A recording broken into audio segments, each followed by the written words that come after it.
Namaskar. In this lesson, we shall try to understand the working of the Consumer Protection Act 1986, the very first special law to deal with the protection of consumers' rights in India. Every human being is a consumer, and the recognition of human beings as consumers dates back to the good olden days, to the times of laissez-faire system, that is when there was freedom of contract absolutely, and when the traders always enjoyed the upper hand. And very surprisingly, it was the burden on the part of the buyers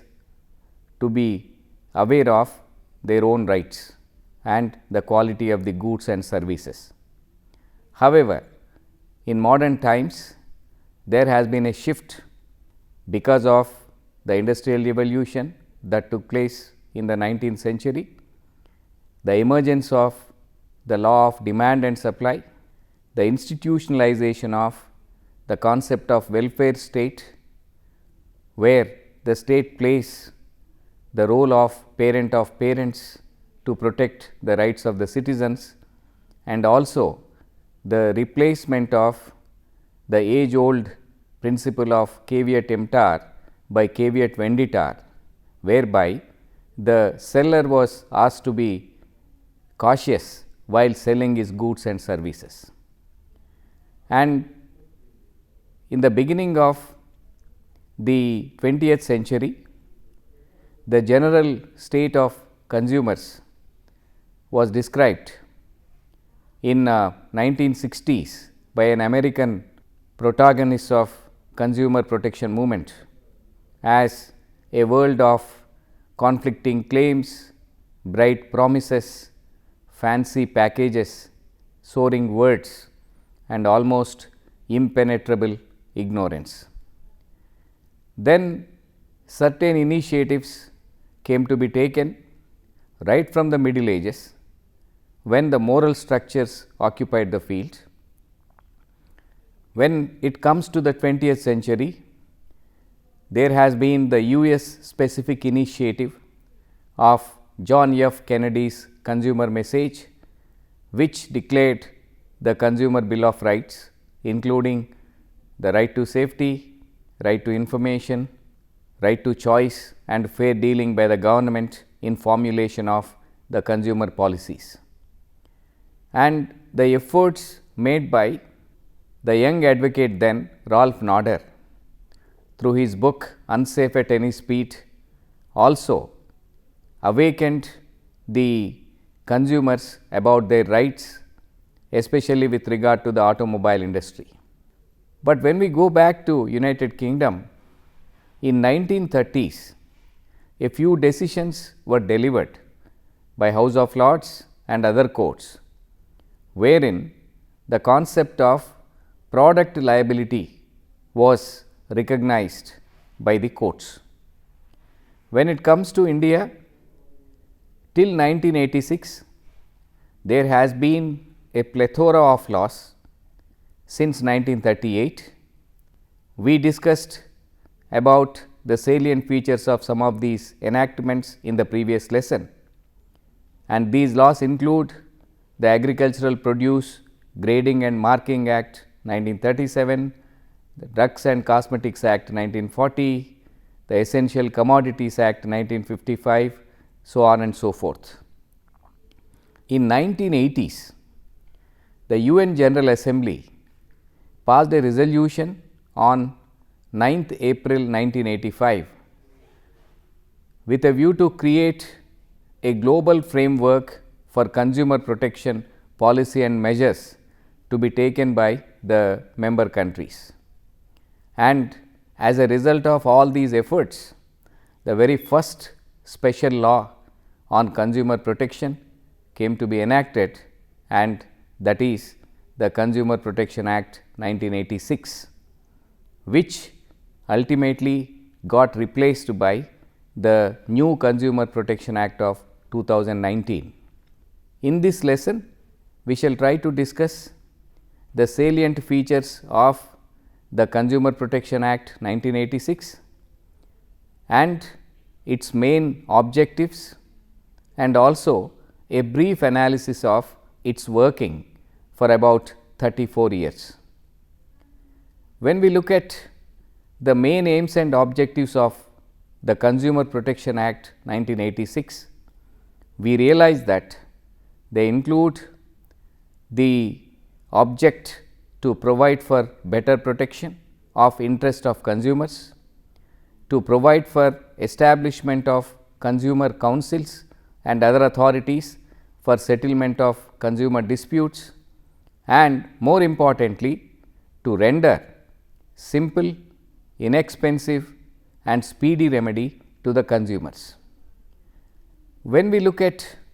the important definitions incorporated in the Consumer Protection Act, a few of them need to be analyzed. This act defined consumer as the buyer of goods or hirer of services for consideration, for something very valuable. Therefore, any person who bought goods or who engaged the services of others for a consideration became a consumer under section 2 clause 1 subclause D of the Consumer Protection Act. Similarly, consumer dispute has been defined as a dispute where opposite party disputes or denies the allegations made in the complaint filed by the consumer. When it comes to complaint, it is defined as an allegation in writing made by the complainant regarding the defect in goods or deficiency in services or even restrictive trade practices adopted by the traders, etc. Then, with regard to the definition of complainant, it was defined to include the consumer or any other voluntary consumer association, central or state government, one or more consumers or their legal aids, including their representatives. In a way, the complainant could be one person on behalf of many other persons similarly situated and similarly affected by defect in goods or deficiency in services. Again, with regard to the definition of defect, it was defined as any fault, imperfection or shortcoming in quality, quantity, purity or standard required to be maintained under any law or contract. The students may recollect that in the previous lesson we discussed about the ISI mark, the Bureau of Indian Standards, the AG mark, so on and so forth, in order to assure a particular quality as required by different laws.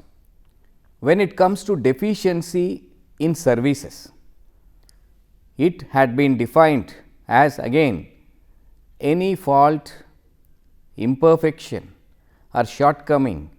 or inadequacy in quality, nature, manner of performance required to be maintained in any service under any law or contract as agreed between the parties. The Consumer Protection Act defined the expression service as service of any description made available to users or even the potential users, and including banking, financing, insurance, transport, processing, supply of electrical or other energy, boarding, lodging, housing construction, which was added after 1993 amendment, entertainment, amusement or the purveying of news or other information. But Service does not include the service rendered free of charge or under a contract of personal service. A very comprehensive but inclusive definition has been given with regard to service under the Consumer Protection Act 1986, and probably it was only an illustrative list of services which are covered within this definition. When it comes to unfair trade practices, section 2(1)(r) of the Consumer Protection Act 86 defined such practice as adoption of any unfair methods or practices to promote sale or supply of goods or provision of services, and includes false representation of goods and services, trade connection, the price and advertisement, etc. Then the Act also defined the restrictive trade practices under section 2 clause 1 subclause n as any practice likely to bring about manipulation of price or conditions of delivery or flow of supplies in market in such a manner to impose costs and restrictions, etc. For example, tie-up sales, that is when the trader insists on selling one product to the consumer only when he is ready to purchase some other identified product. It is nothing but tie-up sale, and that is recognized as restrictive trade practice. Most importantly, the Consumer Protection Act 1986 declared the rights of consumers under section 6. They include the right to be protected against marketing of goods and services hazardous to life and property, the right to be informed about the quality, the quantity, potency, purity, standard, price of goods, services, so as to protect consumers against unfair trade practices, the right to be assured access to variety of goods and services at competitive prices, the right to be heard or to be assured that consumers' interests will receive due consideration at appropriate forums, then the right to seek redressal against unfair trade practices, restrictive trade practices, and unscrupulous exploitation of consumers, and finally, the right to consumer education. As far as the enforcement of these rights are concerned, the Consumer Protection Act of 1986 laid down a redressal mechanism under the Act. In fact, the Act provided for establishment of a 3-tier structure at 3 levels, that is district level, state level and national level. At the district level, the district forum, which was to be established by the state government, enjoyed jurisdiction, that is the pecuniary jurisdiction up to rupees 20 lakhs, and the State Commission for Consumer Redressal Mechanism had the original jurisdiction exceeding rupees 20 lakhs and up to rupees 1 crore, and the State Commission also enjoyed appellate jurisdiction, that is to entertain appeals against the decisions of the district forum. At the national level, the National Commission was established with the original jurisdiction in matters the value of which exceeds rupees 1 crore, and it also enjoyed appellate jurisdiction. Incidentally, even revisional jurisdiction was also entertained by the State Commission as well as the national commissions. And any person whoever wanted to file a complaint could file or register a consumer complaint where the opposite party actually and voluntarily resided, or carried on business, or had branch office, or personally worked for gain, or where the cause of action arose wholly or in part. In fact, this is the general principle relating to the jurisdiction of civil court, which could be seen even in the Code of Civil Procedure. The Consumer Protection Act 1986 laid down the mechanism to enforce the consumer's rights and also provided specific remedies available to the consumers. The most common remedies which were given to the consumers include the right to removal of defects from the goods which are purchased by the consumers, right to replacement of goods purchased by the consumers, right to return of price or charges which are incurred by the consumers, right to payment of compensation for any loss suffered by the consumers, right to removal of deficiencies in services which are hired by the consumers for consideration, right to discontinue any unfair trade practice or restrictive trade practice which is caused by or practiced by any trader, right to withdrawal of hazardous goods from the market. For instance, Johnson and Johnson company, which produced the instruments for hip replacement surgery, has been directed to pay a certain amount of compensation to each of the patients who used their instruments, and there was also a direction for replacement of the apparatus or instruments used in the hip replacement surgery, and the right to adequate costs to the parties, because when a complainant approaches the consumer forum or commission, certainly he or she incurs certain costs which need to be reimbursed by the seller of the goods or provider of services.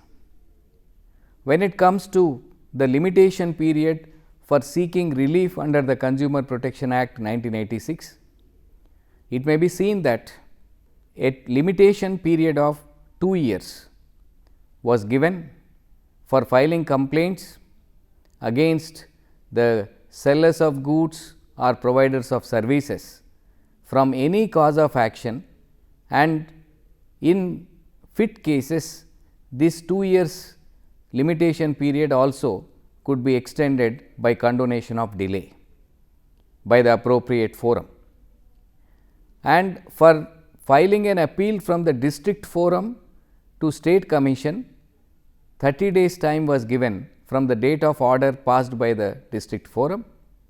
and for filing an appeal from the state commission to the national commission, 30 days time from the date of order passed by the state commission was provided, and from the national commission the appeal was provided before the Supreme Court of India.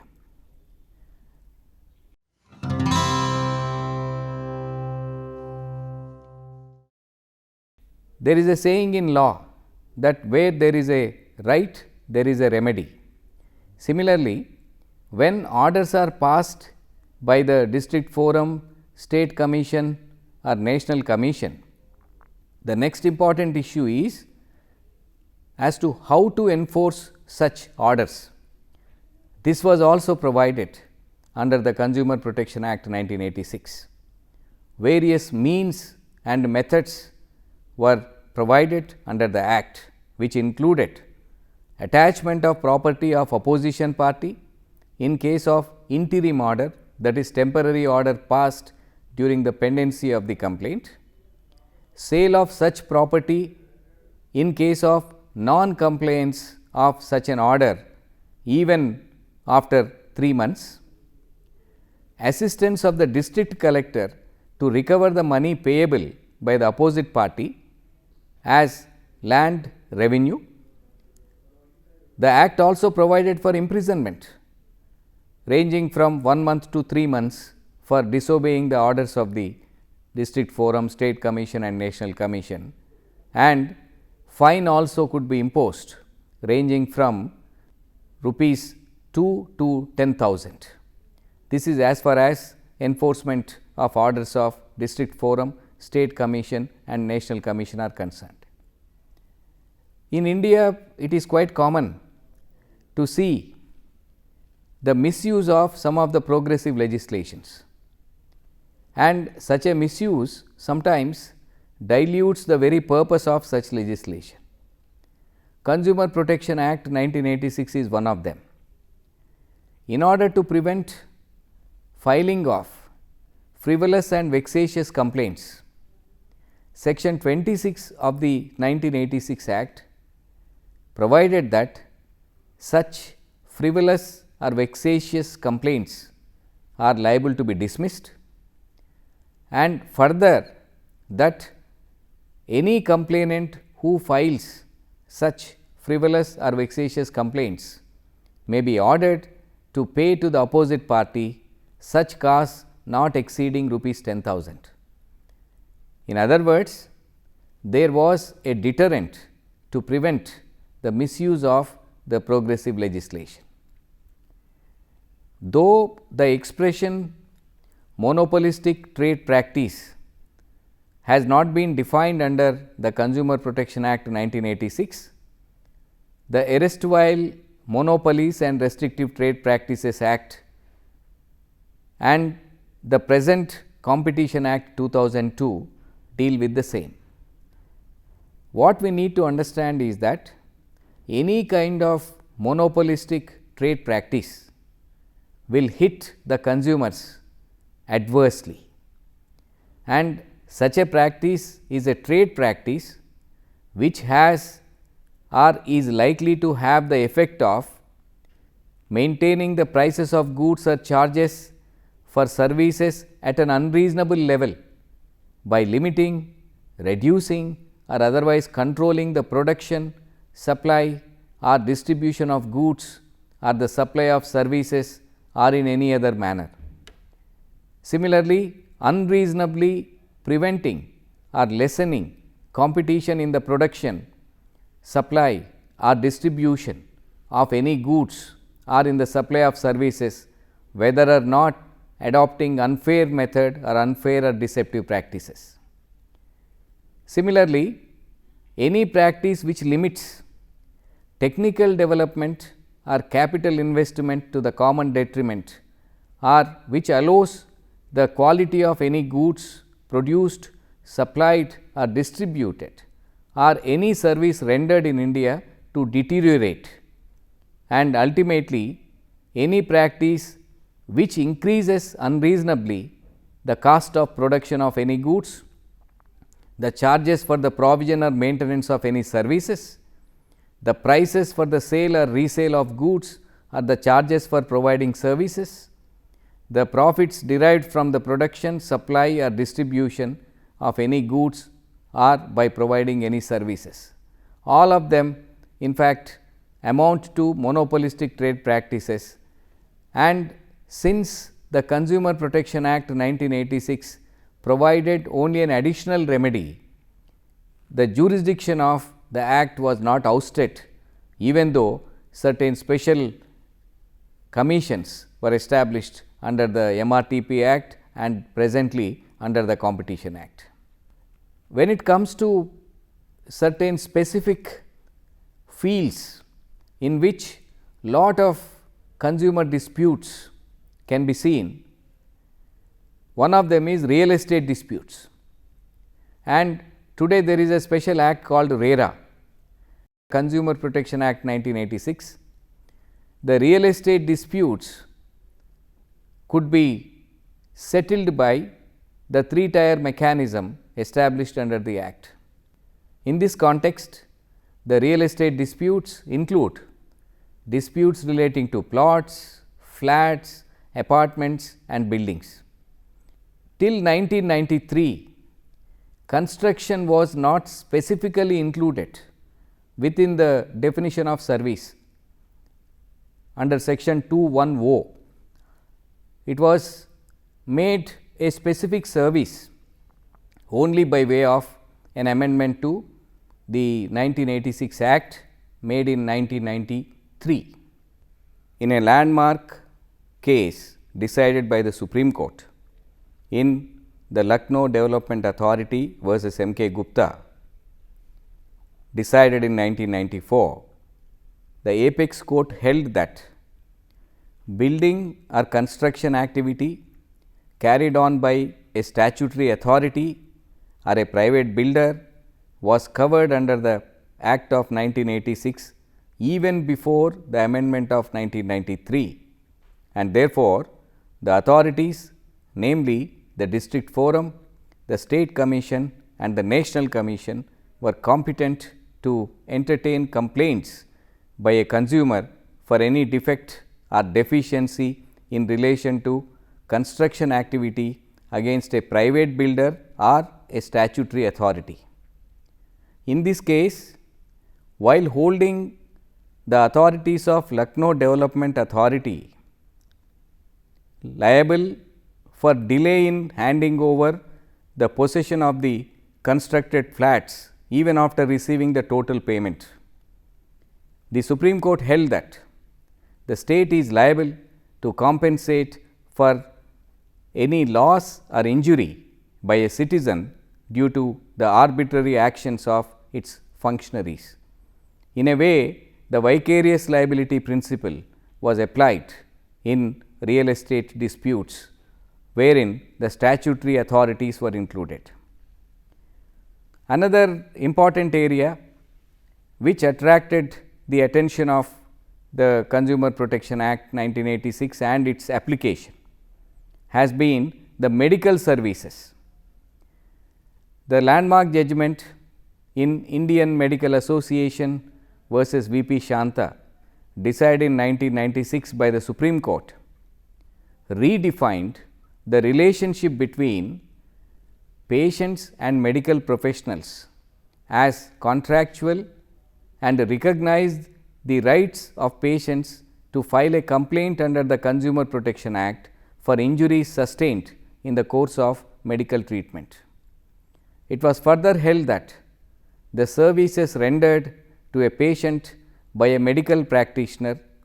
except where the doctor renders service free of charge to every patient or under a contract of personal service, by way of consultation, diagnosis and treatment, both medicinal and surgical, would fall within the ambit of service as defined under section 210 of the Act. It is pertinent to mention here that the expression contract of personal service envisages a master and servant relationship. That is where a person engages the services of a particular doctor, wherein the person who is engaging will be the master and the doctor would be servant technically for the purpose of the medical services. Then in the same judgment, the Supreme Court held that the services rendered free by a medical practitioner attached to a hospital or nursing home or a medical officer employed in a hospital or nursing home, where such services are rendered free to everybody, would not be service. So, gratuitous service, that is the medical service rendered, would not qualify for being recognized as service under the Consumer Protection Act 1986. And the court also held that the payment of a token amount for registration purposes only at the hospital or nursing home would not alter the position.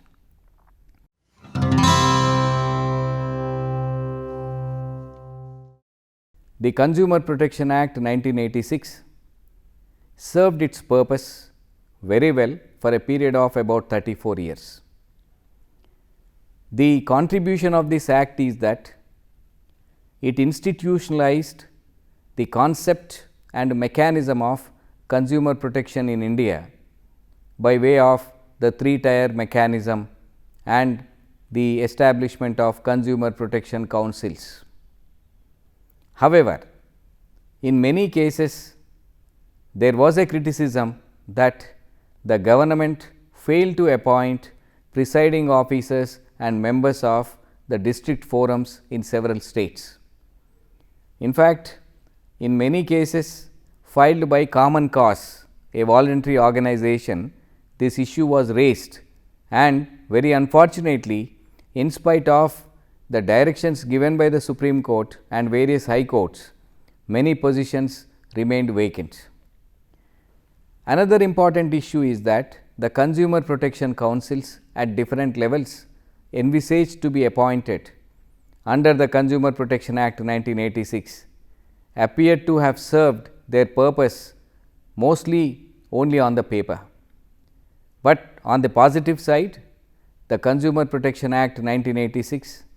laid a very strong foundation for the new culture of consumer protection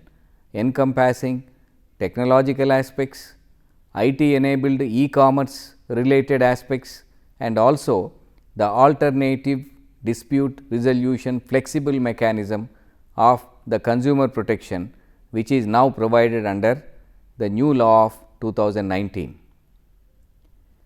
Dear students, I am hopeful that during the last few minutes we could understand the salient features of the Consumer Protection Act 1986 and also analyze the working of the enactment for about 3.5 decades, which lays a strong foundation for understanding the present law and mechanism to protect the consumer rights in India. Thank you very much.